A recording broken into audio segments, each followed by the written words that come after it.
बिस्मिल्लाहिर्रहमानिर्रहीम रब्बी इश्रह ली सदरी व यस्सिर ली अमरी वहलुल उक़दतम मिन लिसानी यफ़क़हू क़ौली। Viewers, welcome to Study Hub. In today's video lecture, I will thoroughly discuss with you about the interbank market. And after completion of this lecture, your learning outcomes will be: what is the interbank market, understanding of the interbank market, a brief history of the interbank forex market, what was the Bretton Woods agreement and system, what is the forex or fx, what is an exchange rate. Viewers, आज के lecture में हम discuss करेंगे interbank market को समझने की कोशिश करेंगे। Understanding of the interbank market को देखेंगे, उसके साथ साथ ब्रीफ हिस्ट्री देखेंगे हम इंटरबैंक और फ्रेक्स मार्केट की। देन हम डिस्कस करेंगे what was the Bretton Woods agreement and system, उसके साथ हम डिस्कस करेंगे ब्रेटन वुड्स एग्रीमेंट और सिस्टम को।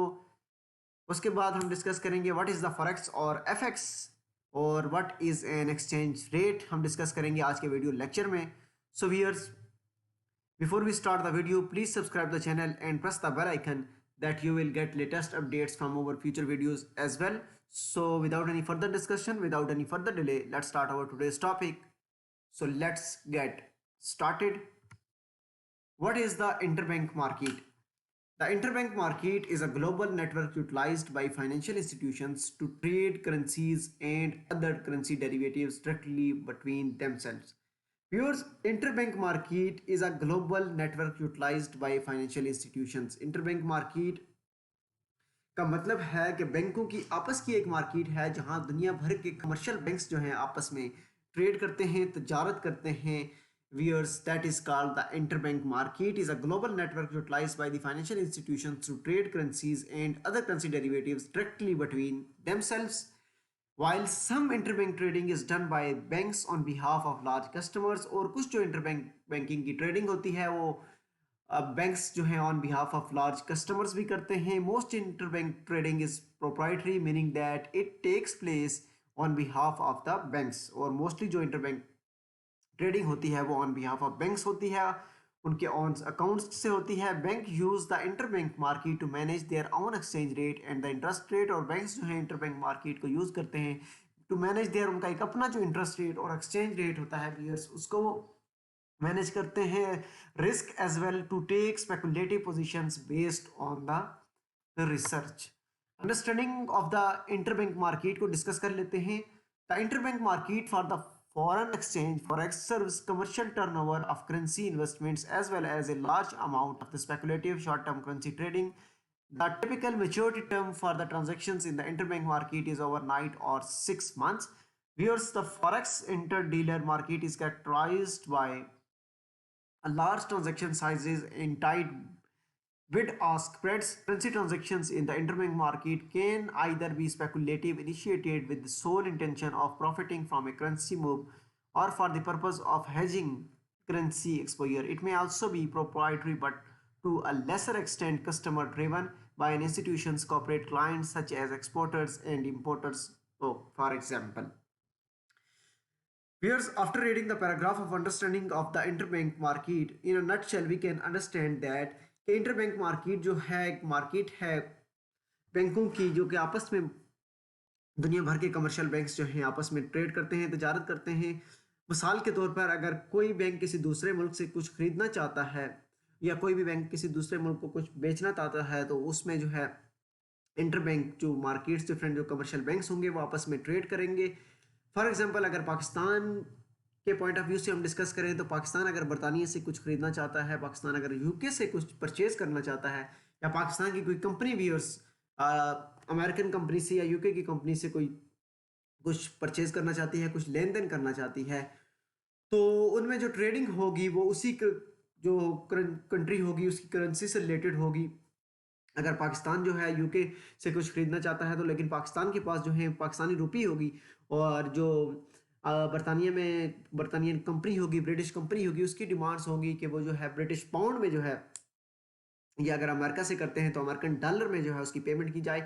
तो यही इसीलिए जो है पाकिस्तान में अगर ये इसको ट्रेड करना है और कुछ चीज़ परचेजिंग करनी है तो ये डीलर करेंगे एक बैंक से, और जो कमर्शियल बैंक्स जो होते हैं उनकी आपस की ट्रेडिंग होती है कि देन उस करेंसी को जो है कन्वर्ट किया जाएगा यूएस या ब्रिटिश पाउंड में, ताकि जो है उस कंपनी को पेमेंट कर सकें। सो वीयर्स इसी तरह से जो है इंटरबैंक मार्केट्स तमाम डिफरेंट बैंकों की आपस की मार्केट्स होती हैं, जहां दुनिया बैंक के कमर्शियल बैंक्स आपस में तजारत करते हैं, और इसी तरह वो इसको तमाम के तमाम इंटरबैंक मार्केट को यूज़ किया जाता है इस टर्म में। इसी तरह यहाँ पर जो है एक स्प्रेड का फ़ी के नाम पर यूज़ होती है कि डिफरेंट बैंक्स जो हैं अपनी एक फ़ी रखते हैं जिसको वो स्प्रेड कहते हैं। फॉर एग्जांपल अगर वो पाकिस्तानी रुपीज़ को हमने कन्वर्ट करना है यूएसडी में, तो एक ख़ास जो है परसेंटेज ऑफ फ़ी स्प्रेड रखने के बाद उसको वो कन्वर्ट कर देंगे अमेरिकन डॉलर में।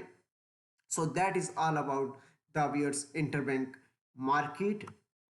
Next, है a brief history of the interbank forex market. The interbank forex market developed after the collapse of the Bretton Woods Agreement and following the decision by the former US President Richard Nixon to take the country off the gold standard in 1971. Where's brief history of the interbank forex market ये है कि interbank forex market developed होती है after the collapse of the Bretton Woods agreement. एक Bretton Woods agreement हुआ था wears, उसके collapse के बाद जो है इंटरबैंक फॉरेक्स मार्केट डेवलप्ड होती है। हम आगे चल के वीडियो में डिस्कस करेंगे कि ब्रिटेन वुड एग्रीमेंट क्या था, इसको थारोली हम डिस्कस करेंगे। और उसके साथ साथ following the decision by the former US president Richard Nixon to take the country off the gold standard in 1971। Brief history of the interbank forex market को देख लेते हैं। Currency rates of the most of the large industrialized nations were allowed to float freely at that point, which only occasional government intervention. Whereas currency rates जो थे different large industrialise Nations के, वो float करते थे freely at that point, और जो government का जो उनमें इंटरवेंशन होती थी, गवर्नमेंट का जो इन्फ्लुएंस होता था वो बहुत ही ओकेजनल होता था। There is no centralize location for the market, और कोई मार्केट की सेंट्रलाइज लोकेशन नहीं थी। Trading takes place simultaneously around the world, और ट्रेडिंग जो है साइमल्टेनियसली जो है around the world take place हो रही होती थी। Stops only for the weekends, या तो वीकेंड्स या कोई हॉलीडेज पर जो है ट्रेडिंग सिर्फ स्टॉप होती थी।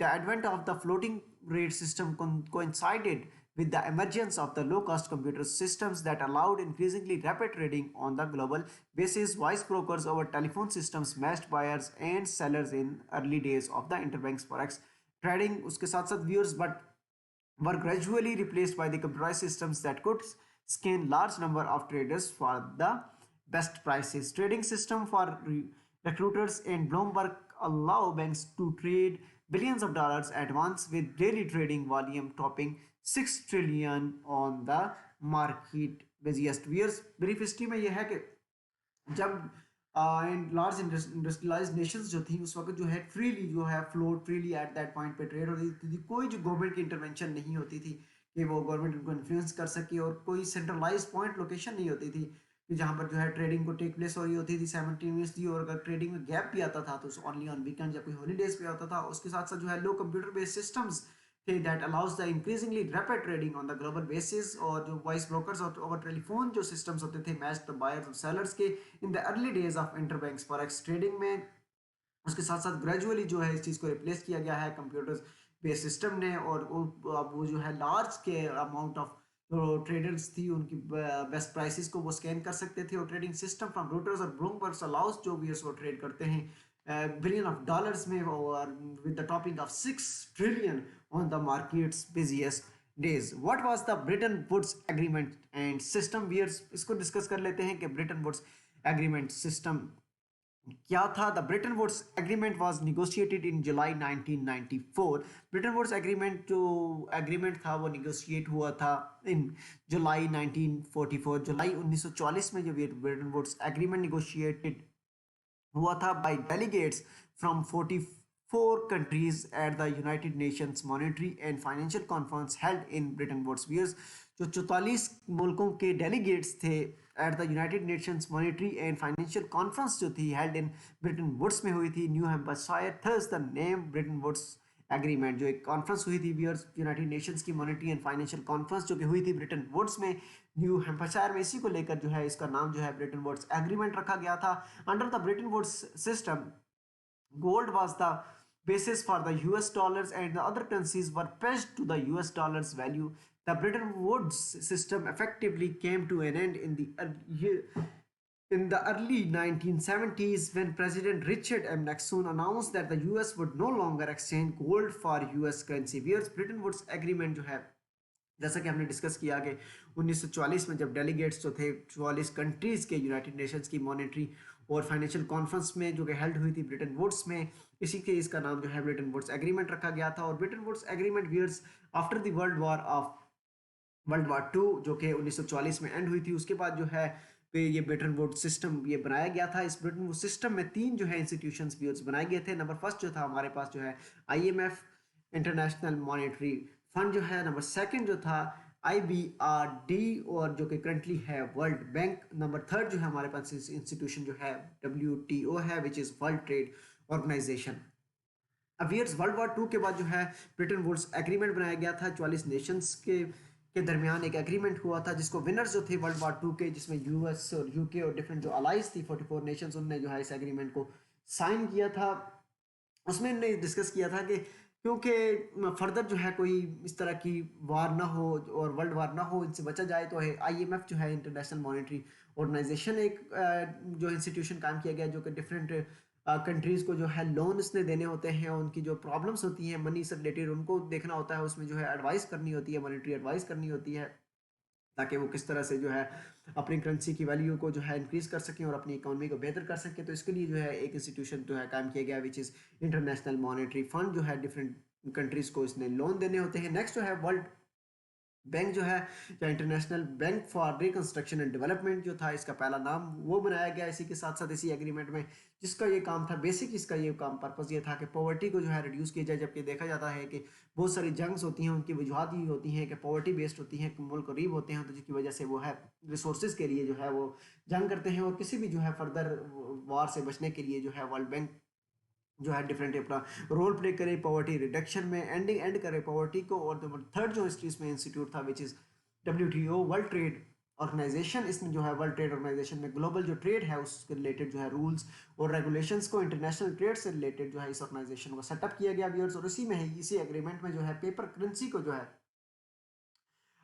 उसको लॉन्च किया गया। उसके साथ साथ जो है इसके इसमें बाद जो है गोल्ड सिस्टम जो था उसकी जगह पर जो है पेपर करेंसी ने ले ली। और सिर्फ जो है अमेरिका में आप अगर यूएस डॉलर ने जो है गोल्ड सिस्टम को ले लिया, सिर्फ अमेरिका ये अपने पास ये उसको ये राइट मिल गया इस एग्रीमेंट के बाद कि वो गोल्ड सिस्टम वो अमेरिका रख सकता था। लेकिन बाकी जो कंट्रीज़ होती हैं डिफरेंट कंट्रीज़, उनके लिए गोल्ड को रिजर्व रखना ज़रूरी नहीं है। अगर वो अपने नोट्स को प्रिंट करती हैं, उसके लिए उनके लिए रिजर्व रखना जो है यूएस डॉलर जो है उसके लिए, उनके लिए ये अमाउंट यूएस डॉलर का जो है रिजर्व रखना ज़रूरी करार दिया गया इस एग्रीमेंट में। उसके साथ साथ जो है सिर्फ और सिर्फ अमेरिका के पास ये राइट आया कि वो गोल्ड को रिजर्व करके अपने यूएस डॉलर्स को वो प्रिंट आउट कर सके, और बाकी जो दूसरी कंट्रीज़ हैं उनके पास डॉलर्स होने चाहिए थे। और एक अमाउंट फिक्स की गई कि $35 जो है एक जो उसकी वैल्यू होगी वो 1 आउंस ऑफ गोल्ड के इक्वल होगी।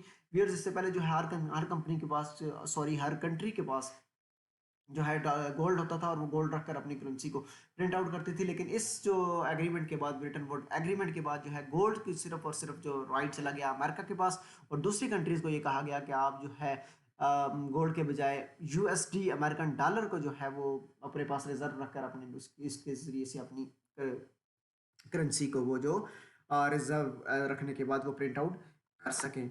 नेक्स्ट व्यूज हमारे पास जो आती है, व्हाट इज़ द फॉरेक्स और FX. The forex, the foreign exchange market, commonly referred to as the forex or FX, is global market for the trading of one nation's currency for another। forex एक foreign exchange market है, forex market जो commonly referred होती है forex और FX, जो कि global market है wears, trading की एक वन नेशन से किसी एक मुल्क की करेंसी को दूसरे मुल्क की करेंसी में को है तब्दील करने की। The forex market is the largest most liquid market in the world with trillions of dollars changing hands every day. World largest market है वियर्स, लिक्विड मार्केट है जो कि ट्रिलियन ऑफ डॉलर्स को चेंज करती है एवरी डे में। It has no centralized location and no government authority oversees it.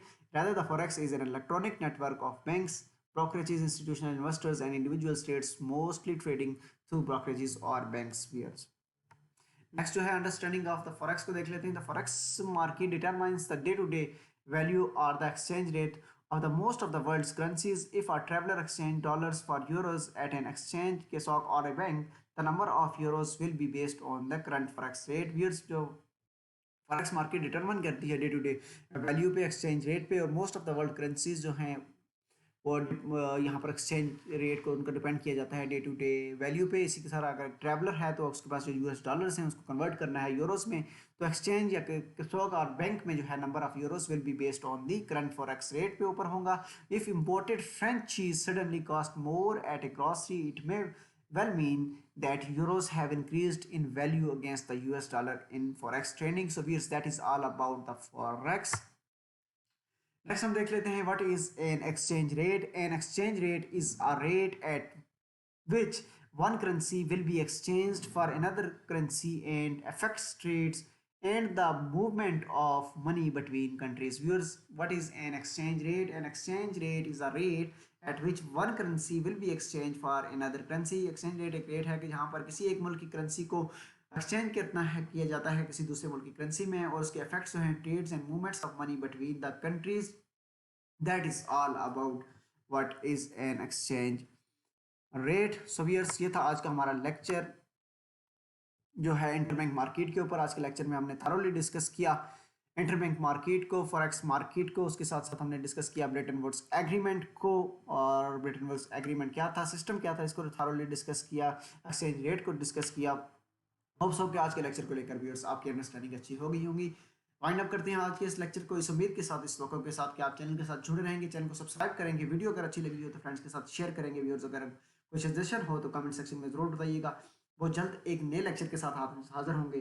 तब तक अल्लाह हाफ़िज़, से फी अमान अल्लाह।